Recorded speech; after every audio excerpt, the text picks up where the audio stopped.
We will present it through the... It doesn't mean that you will sign contracts while you're sitting there.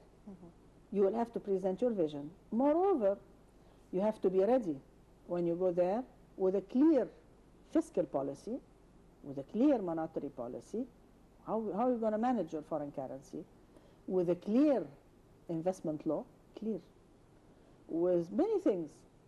When you present to the investor your style of work, the environment they're going to work in, they will come. But I want to mention a very important issue. I always say that we had the revolution because we did not have social stability. We had security, we have stability on the borders, we had growth, but we didn't have social stability. I regret to say that up till now, we haven't seen much done on the social level to help the social classes. So we need to show them as well during the conference that we are working very hard on medium and small size enterprises. We are working very hard on advancing microfinance for the social stability, you see. And when we say we need to show them, we need to have things on earth done, not only talk. We have to say that we are committed to have social stability, because they will not come when they say that it could explode any time. You need as well security in the streets. What happened yesterday in the football match was a little bit tough, you see. So you need to have security in the streets. You need to have security on the borders. All this is not easy to accomplish in a day. But what can be accomplished quickly is the medium, small, and microfinance. This is easy. And you open the factories which had been closed. What you about have thousands of factories closed. Open them to combat unemployment. Because of unemployment, you saw what happened in the match. It's all related. You see what I mean? What about the economic laws? Should we ratify some laws for this conference in particular, for the investors to... You have to have a clear investment law. Clear, workable, feasible logic. You see? It's not a matter of having one window. You could have one window and behind this window 50 steps. You have to have a clear law. A law which could be easily applicable. And you don't put them into a chaos. You have to combat corruption. Because when you have different laws, it opens door for corruption. So these are things everybody's waiting. And when you tell me how, there are statistics on earth. When you open the World Bank and you see how do we rank on corruption, you will know immediately. How do we rank on the social stability, you will know. Everything is there. So they always say, you don't have to talk to them about many issues, but you have to show them that you are working on them. Okay, going back to the Russian president visit to Egypt, people watch on TV and the president's coming to Egypt and they are signing agreements. How about the awareness? How people can be aware of the importance of such cooperation between countries? They are not supposed to watch them on TV and that's it, the president came, the president left. How should people be aware about this? People will be aware, feel it. The modest classes and the middle class cannot be convinced by talk. When your children can work, you will feel it. When the standard of living will improve, you will feel it. When the prices are going to be stable, I don't want to say go down, they will feel it, you see. So you cannot keep on talking to people by putting on the newspapers, he came and he left and he signed, and at the end of the day, they say how this can impact on our life. Yeah. The most important thing is that the children find work. Once the children will find work, the standard of living will improve, immediately they will feel that. But you mentioned a very important point. They cannot keep on listening to talk or to press releases. Yeah. Okay, about the arms, and we say Egypt needs arms from Russia. What does really Egypt need? Egypt always need arms from whether the US or Russia? And what about the finance? How it's going to be financed? we are a country in war. When we buy arms, I'm not a specialist in that field, Yeah, but I when know. we buy arms to protect ourselves. We are not there, in my personal opinion, to go attacking other countries. But at least we need to be protected. You see what I mean? Yeah. So if we feel sometimes that the level of protection we have is not sufficient, we have to buy arms. But in my personal opinion, even the ministry is calling the Ministry of Defense. We have to defend ourselves. Yeah. You see what I mean? And we still have some problems in the area. So yes, we need to have arms to defend ourselves. If we cannot, and we have to have balance between us and Israel. If we can't have this balance from the United States, we have to find it somewhere else. So yes, we need to buy some arms. What about some experts are saying that when we buy arms from the United States, we have missing parts which are there. How do you see this, such a say? I mean, the spare parts? Yeah. This is applicable for everybody. Why only the United States? I mean, everything you buy, you have to have spare parts for. So when you have good relationships, you get your spare parts. And definitely when you don't have a good relationship, you miss your spare parts. So it's applicable with everybody. It's applicable with any country you're going to buy from. Yeah. As long as you don't produce, so you could fall into that problem. Because you buy arms now, maybe after a few years, you could have confrontation, and by then you don't have your spare parts. So this is a major issue. Yeah. But it exists with everybody, not only with the United States. Yeah.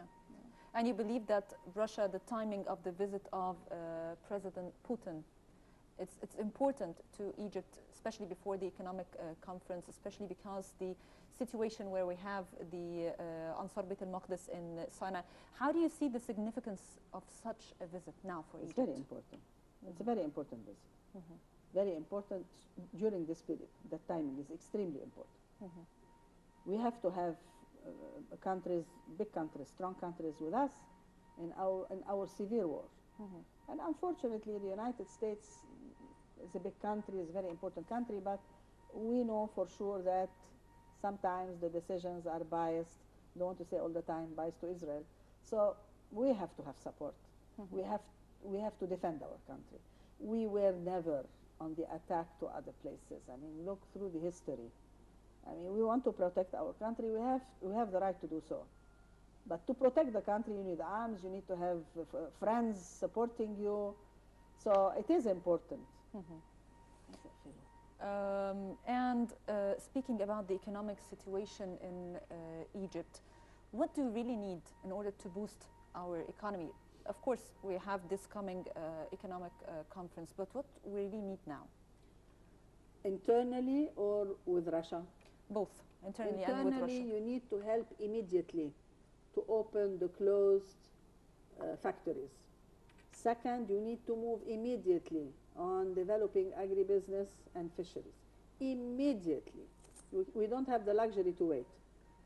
We have as well, it's very important that we cooperate with Russia on those fields because they have the experience. So opening the closed factories is easy for us. Yeah. Giving importance to medium, small, and microfinance, this is within our hands.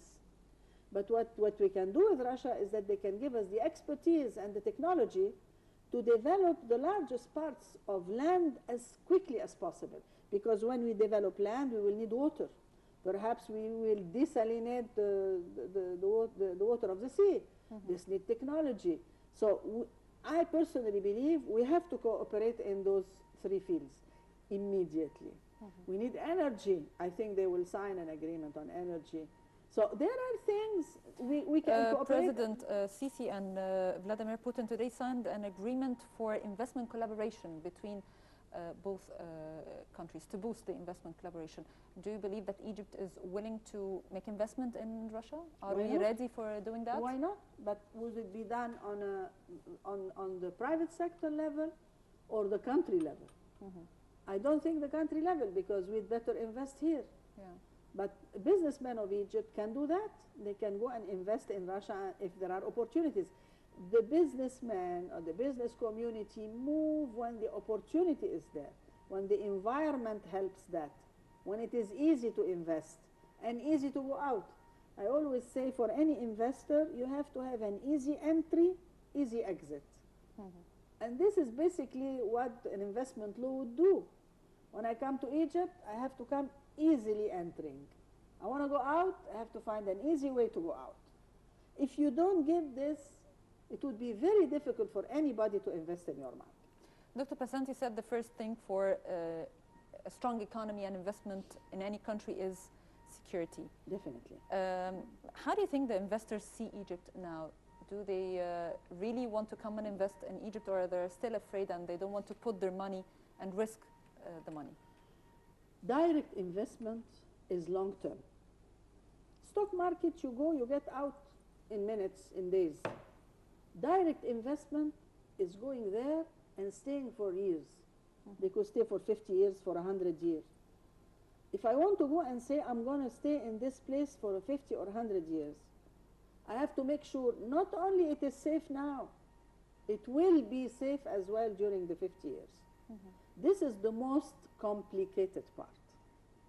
Then when you come to Egypt, you want to make sure you're going to stay and continue. But when they say conflicts in policies, instability, debates, corruption, social problems, you see, it scares the investor. And the environment for investment, this is very critical. At the present time, it is wait to see. Yeah. Because we're not yet stable. Yeah. Every day we have problems. And don't tell me it's all over the world. No, it is not all over the world. Even if it is all over the world, it might be once a month, once every 6 months. But in Egypt, and this is normal, we are in a war state, you have it almost every day and several times, and all over Egypt. So we're still not yet stable. We are on the way to be stable, but not yet. Okay? Now, for the future, for instance, 50 years or 20 years or 10 years, is it foreseen that you're going to be stable? This is what attracts investors, not only an investment law. Yeah. It's the environment. Is how can I get in and I want to go out? Is it easy? Do we have a solid and strong stock market? Do we have a solid financial system? Do we have a clear monetary policy? Do we have a clear fiscal policy? Do we have stability in the market? Are the people together in a piece of stability? So there are many things, you see. So and do you believe that Russia, in the coming economic conference in Egypt, do you believe that Russia is going to play a part in this they will conference? definitely, they said they're going to attend. Yeah. But I'm a banker, and I worked always in the field of investment. Seeing is believing. People can talk very nicely about investment, talk very nicely about economics, but when it comes to work, it's different.